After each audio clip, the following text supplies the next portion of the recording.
Mari kita siapkan hati kita, jiwa kita, dan pikiran kita untuk memuliakan dan meninggikan nama Tuhan. Mari kita angkat pujian bejana-Mu.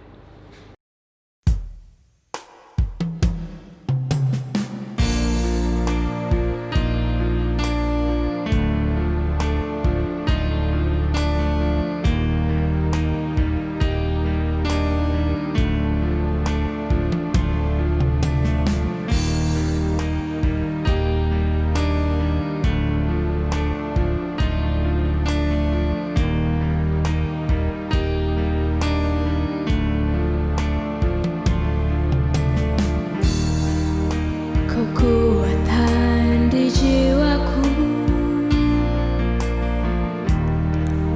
ketenangan batinku, ada dalam hadirat-Mu, ku menyembah-Mu.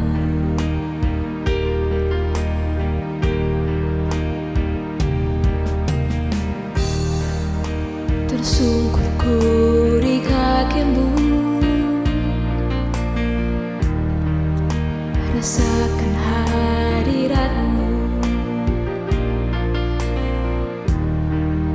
Takkan ku melepaskan-Mu, Kau cahaya bagiku. Mengiringmu seumur hidupku, masuk dalam rencana-Mu Bapa. Pikiranku, kehendakku, ku serahkan padamu.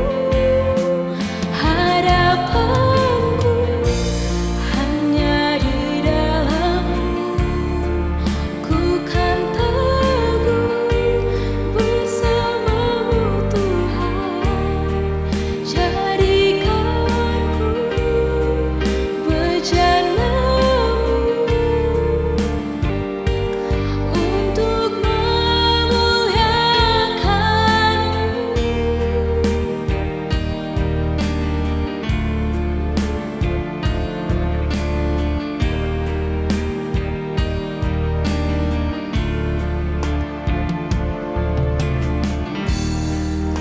Kekuatan di jiwaku, ketenangan batinku, ada dalam hadirat-Mu, ku menyembah-Mu.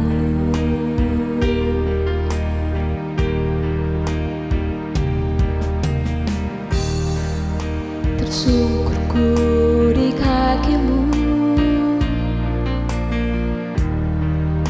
rasakan hadirat-Mu. Takkan ku melepaskan-Mu, Kau cahaya bagiku. Mengiringmu seumur hidupku,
Salam Bapak Ibu Saudara kekasih Tuhan.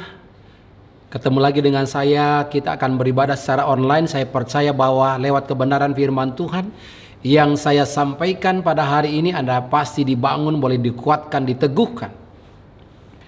Nah, hari ini saya mau sampaikan kebenaran firman Tuhan bahwa semua orang pernah gagal.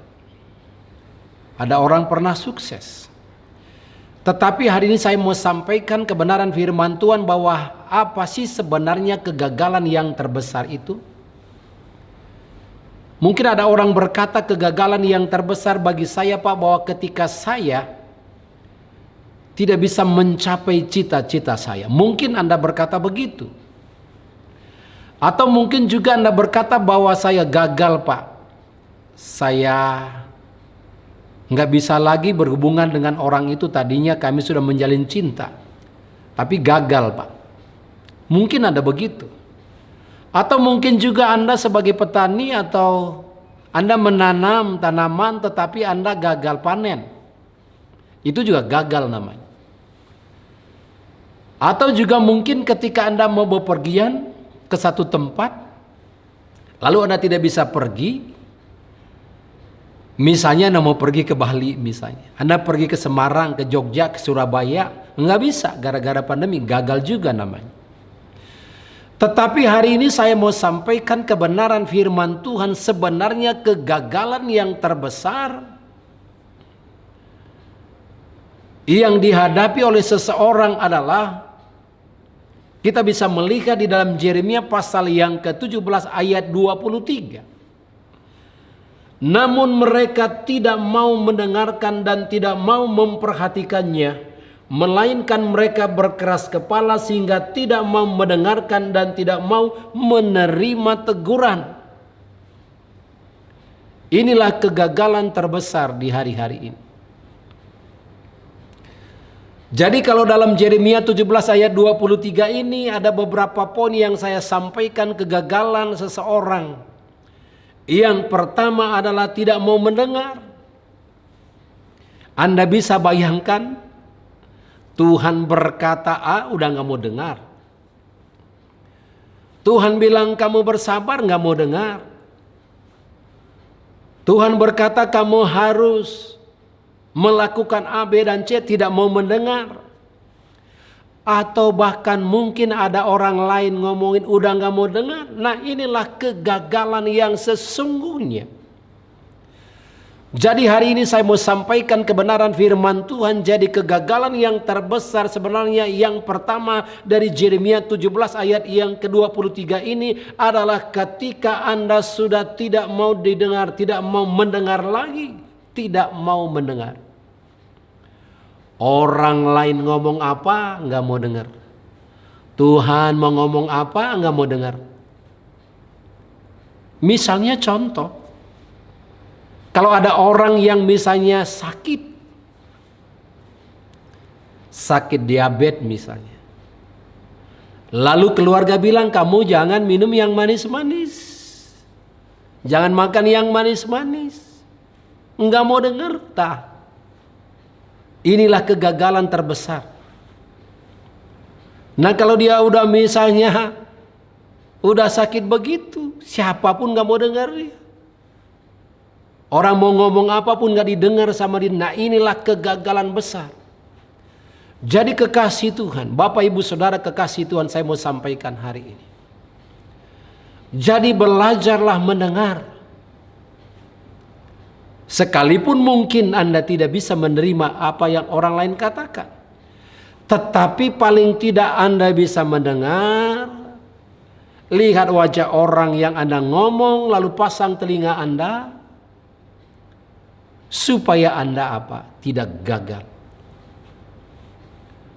Jadi jangan biasakan pada waktu orang lain ngomong, pada waktu Tuhan ngomong, pada waktu teman ngomong, teman dekat ngomong, jangan gak mau dengar.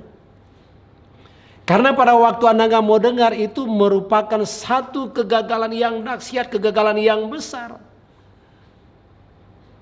Misalnya nih, kalau ada orang yang ngomong kamu pakai masker, ada virus di situ. Di sebelah sana ada klaster mulai. Ada banyak orang yang kena COVID-19. Anda nggak mau dengar. Tetap boleh ke situ. Gimana saya aja. Dan akhirnya apa yang terjadi ketika Anda ke sana, maka Anda kena virus itu. Maka itu berarti namanya Anda gagal besar karena nggak mau dengar. Jadi kalau misalnya protokol kesehatan ngomong apa? Pakai masker, pakailah. Lalu yang kedua di situ dikatakan apa? Jaga jarak, jaga jarak. Cuci tangan, cuci tangan. Maka itu namanya Anda mendengar. Jadi kegagalan terbesar hari-hari ini adalah ketika seseorang sudah tidak mau lagi dengar. Saya mau kasih tahu Bapak Ibu, saudara kekasih Tuhan. Kenapa Tuhan menjadikan telinga Anda dua, mulut satu? Maksudnya Tuhan adalah supaya Anda belajar mendengar. Mendengar suara Tuhan. Mendengar suara Tuhan lewat firman-Nya, lewat firman Tuhan yang disampaikan, mendengar suara Tuhan lewat lewat kejadian-kejadian dan sebagainya. Dengar. Lalu yang berikut, kegagalan yang sesungguhnya adalah, yang kedua adalah tidak mau memperhatikan, tidak mau memperhatikan. Misalnya contoh, Anda sebagai mahasiswa, mahasiswi atau pelajar, misalnya dia lagi nerangkan atau lewat Zoom sekarang, Anda nggak perhatikan, nah sama aja dengan gagal itu mah. Karena apa? Karena nggak mau memperhatikan. Misalnya Anda pergi ke satu tempat, ada selokan di situ. Orang lain udah ngomong, Anda tidak perhatikan. Anda masuk di selokan itu. Itulah kegagalan yang sesungguhnya ketika kapan? Ketika Anda tidak mau memperhatikan.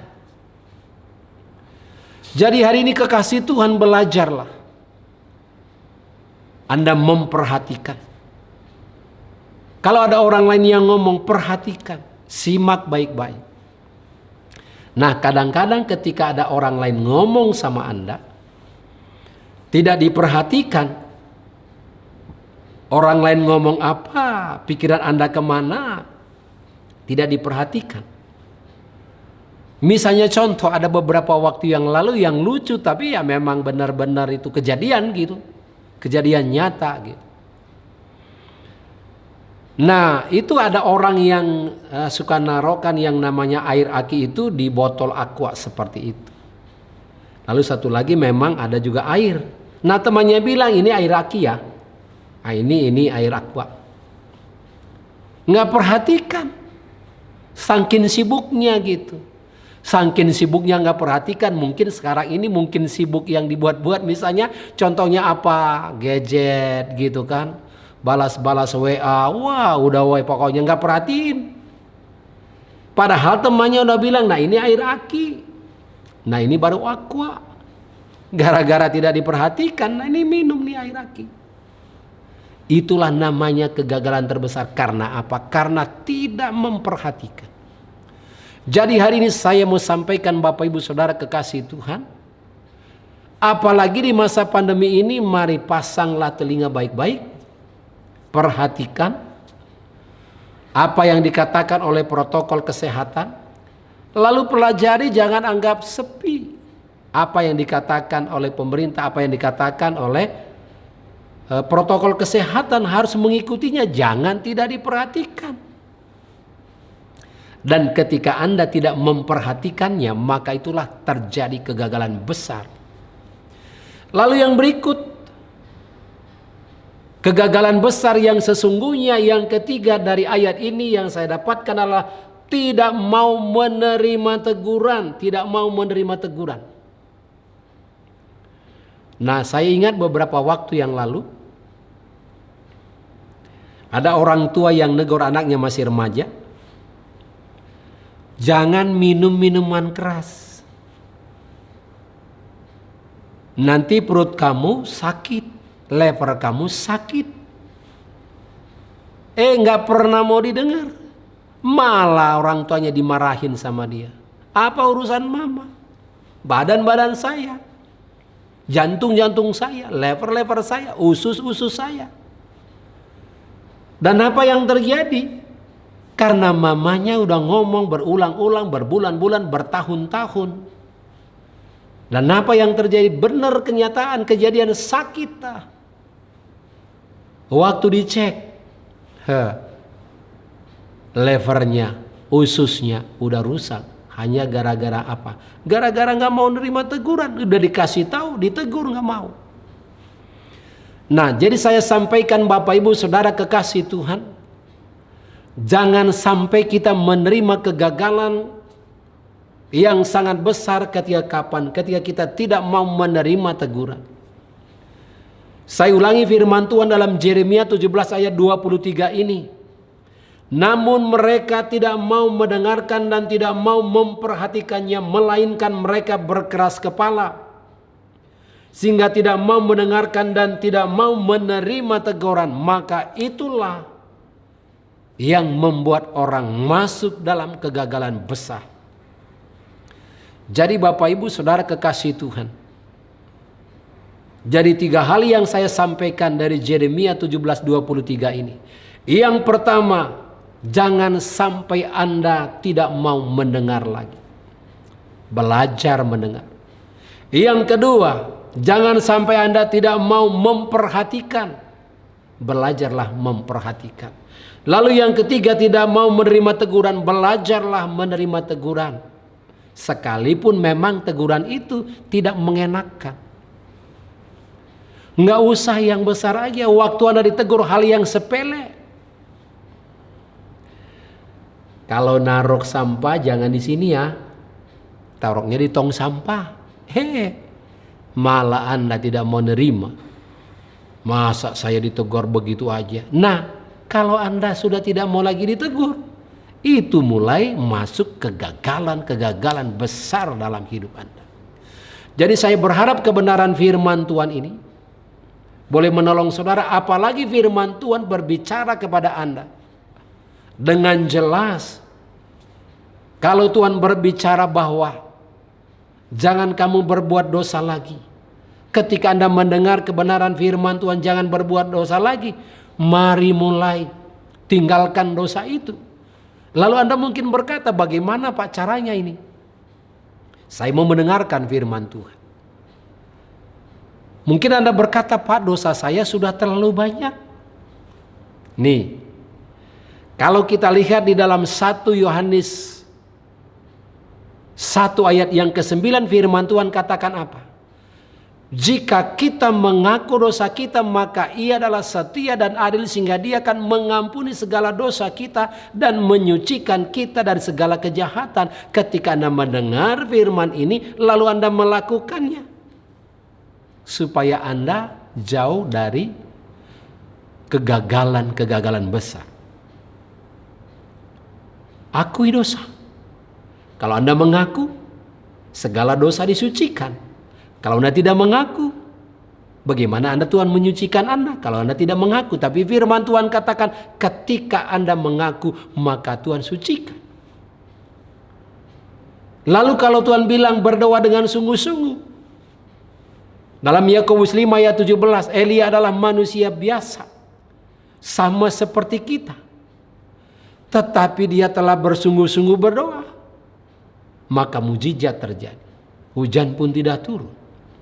Maka itu berarti bahwa ketika Anda mendengar firman Tuhan, ketika Tuhan menegur Anda lewat kebenaran firman Tuhan, maka Anda mendengar dan melakukannya. Lalu yang berikut kalau kita lihat di dalam Yakobus pasal 5 ayat yang ke-16, hendaklah kamu saling mengaku dosamu dan saling mendoakan supaya kamu sembuh. Tapi sering sekali kita nggak mau mendengar. Firman Tuhan sudah berbicara berulang-ulang tapi nggak mau dengar. Padahal firman Tuhan katakan hendaklah kamu saling mengaku dosamu dan saling mendoakan. Nah, ada banyak orang mungkin saling mengaku itu gampang. Tuhan, saya mengampuni dia sembari tidak sungguh-sungguh. Tetapi firman Tuhan bilang bahwa saling mengaku dan saling mendoakan. Mengaku dan saling mendoakan. Jadi saya mau sampaikan kebenaran firman Tuhan ini. Jadilah orang yang mau mendengar, yang mau memperhatikan, dan yang mau menerima teguran. Biarlah firman ini menguatkan, meneguhkan saudara. Tuhan Yesus memberkati. Haleluya. Amin. Amin. Bapak Ibu Saudara kekasih Tuhan, ini waktunya kita berdoa buat firman Tuhan yang Anda sudah dengar hari ini. Mari tundukkan kepala kita berdoa. Bapa di surga, kami datang kepadamu ya Tuhan. Kami sudah dengar firman-Mu bahwa kegagalan yang sesungguhnya adalah bukan karena kami gagal mencapai cita-cita kami. Tetapi kegagalan yang sesungguhnya adalah ketika kami tidak mau mendengar, adalah ketika kami tidak mau memperhatikan, adalah ketika kami tidak mau menerima teguran.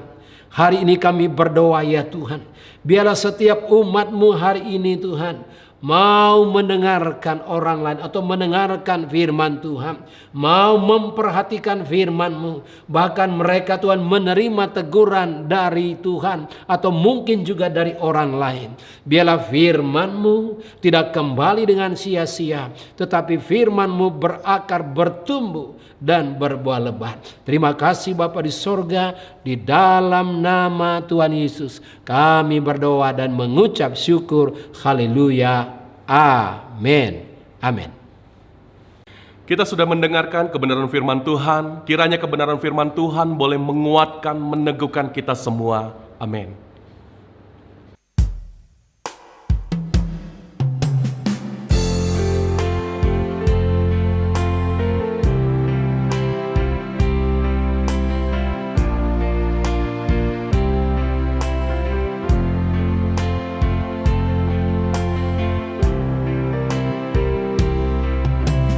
Hatiku tenang berada dekat-Mu, Kaulah jawaban hidupku. Hatiku tenang berada dekat-Mu, Kau yang pelihara hidupku. Hatiku tenang berada dekat-Mu, Kaulah jawaban hidupku. Hatiku tenang berada dekat-Mu, Kau yang pelihara hidupku. Pertolongan-Mu begitu ajaib, Kau telah memikat hatiku. Di saat aku tak sanggup lagi, di situ tangan-Mu bekerja. Pertolongan-Mu begitu ajaib, Kau telah memikat hatiku.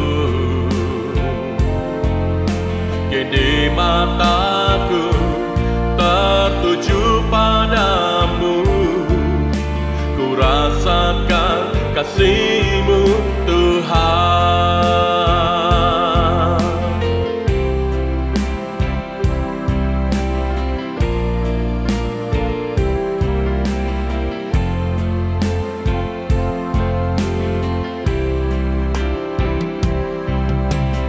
Hatiku tenang berada dekat-Mu, Kaulah jawaban hidupku. Hatiku tenang berada dekat-Mu, Kau yang pelihara hidupku. Pertolongan-Mu begitu ajaib, Kau telah memikat hatiku.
kasih-Mu Tuhan. Haleluya,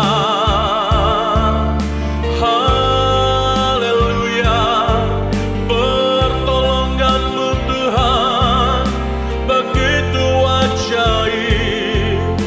Haleluya, Engkau dahsyat Tuhan, Engkau ajaib bagiku selamanya. Bapak Ibu Saudara kekasih Tuhan, ini waktunya kita menerima berkat dari Bapa kita. Aktifkan imanmu, angkatlah kedua belah tanganmu dan aminkan setiap apa yang saya ucapkan.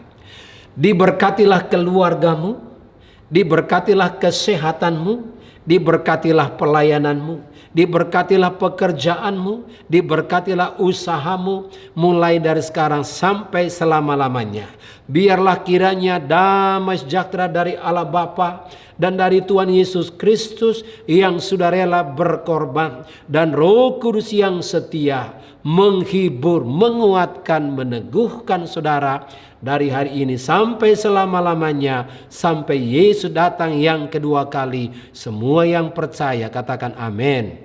Amin. Amin.